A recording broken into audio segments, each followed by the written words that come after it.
Bienvenidos a un video más de su canal Cholopituco. Queremos agradecer encarecidamente a nuestros nuevos suscriptores. No se olviden, por y para ustedes se crea este contenido. Últimamente en el mundo que habla español se está dando una corriente que busca revalorar los usos y costumbres de la pasada época colonial, cuando estaba en su apogeo el denominado Imperio Español.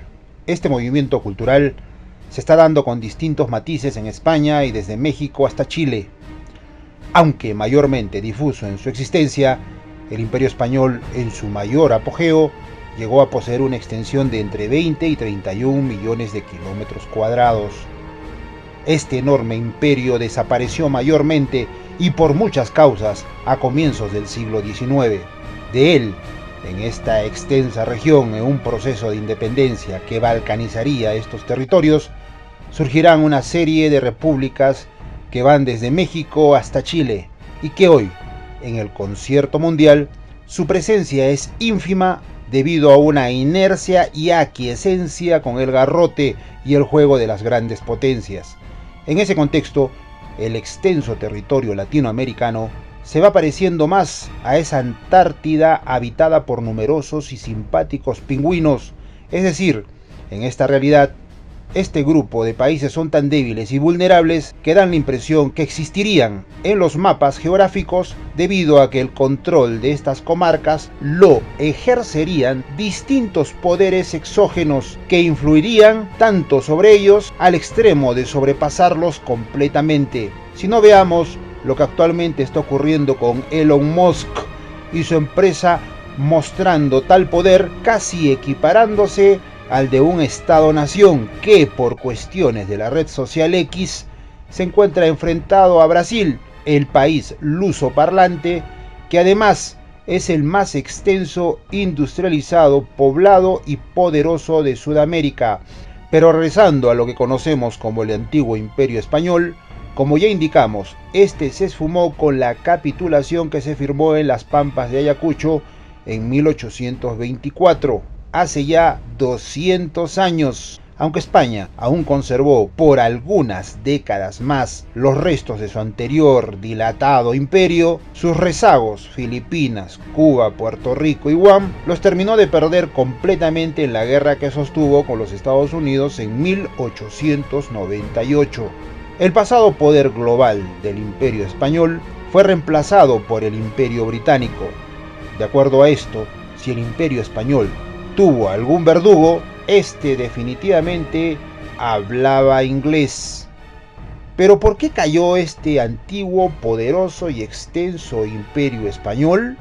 En este video repasaremos ese lento proceso que llevó a España a perder sus ricas y extensas colonias en América y Asia. Como es sabido, el principal responsable de la desaparición del Imperio Español fue el Imperio Británico, porque fueron justamente los ingleses desde Londres los que planificaron y organizaron cuidadosamente la caída de este imperio, ayudados por un hecho particular. Se trató de una especie de complejo de inferioridad que sufrían los españoles y que les hacía ver a los ingleses como superiores. Este particular complejo de inferioridad comenzó apenas finalizada la denominada Reconquista, que trajo a la población española y a su élite, sobre todo, enormes prejuicios raciales, los cuales diseminaron no solo en la península ibérica, sino también en América y en el Perú sobre todo.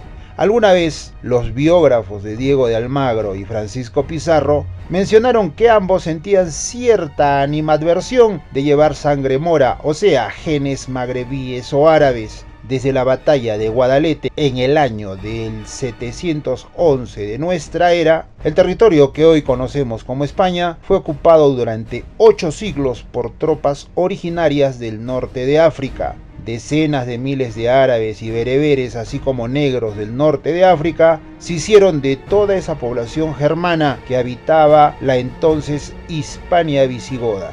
Esta ocupación duró hasta la toma de Granada en 1492.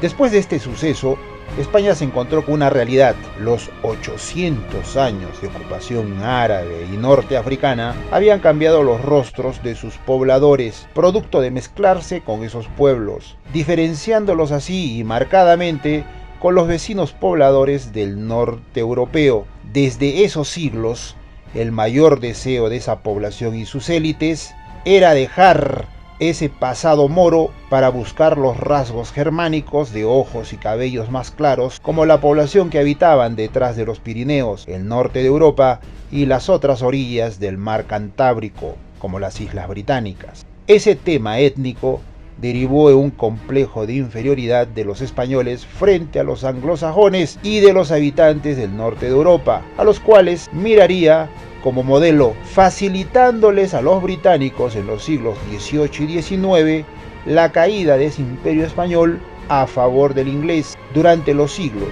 XVI y XVII, los británicos mediante la guerra no pudieron doblegar al imperio español. Por estas razones, para el siglo XVIII diseñaron un plan mucho más astuto y eficaz. Este consistía en destruir el imperio español desde adentro, desde el mismo corazón del enorme y lánguido imperio, salvando las distancias de tiempo y otros menesteres. Más o menos, el imperio español sufrió algo parecido a lo que la Unión Soviética en el siglo XX sufriría cuando fueron engatusados con ese cuento del glasnost y la perestroika, cubierto de ese foch ultra edulcorante llamado libertades. De la misma manera, dentro de España, los instructores anglófilos aconsejaron al rey y su corte, torpes por antonomasia, hacer reformas dentro de su imperio para mejorar su administración. Así surgieron las denominadas reformas borbónicas, que en lugar de solucionar los problemas dentro de España y el resto de su imperio, las empeoró, causando en las colonias americanas pobreza, revueltas, hambrunas y un descontento generalizado que posteriormente cosecharía a Londres para patrocinar la independencia de los países hispanoamericanos y la consiguiente desaparición de lo que hoy conocemos como el Imperio Español. Todos los principales líderes de esa gesta libertadora en Sudamérica tuvieron algo en común, si no repasemos. El líder indígena Tupac Amaru II, que inició la gesta libertadora en Sudamérica en la segunda mitad del siglo XVIII, tuvo a un británico como uno de sus principales asesores y consejeros. Lo mismo ocurrió con Miranda, San Martín o Bolívar, cuando estuvieron en Londres proveyéndose ideología y presupuesto para sus campañas militares en Sudamérica.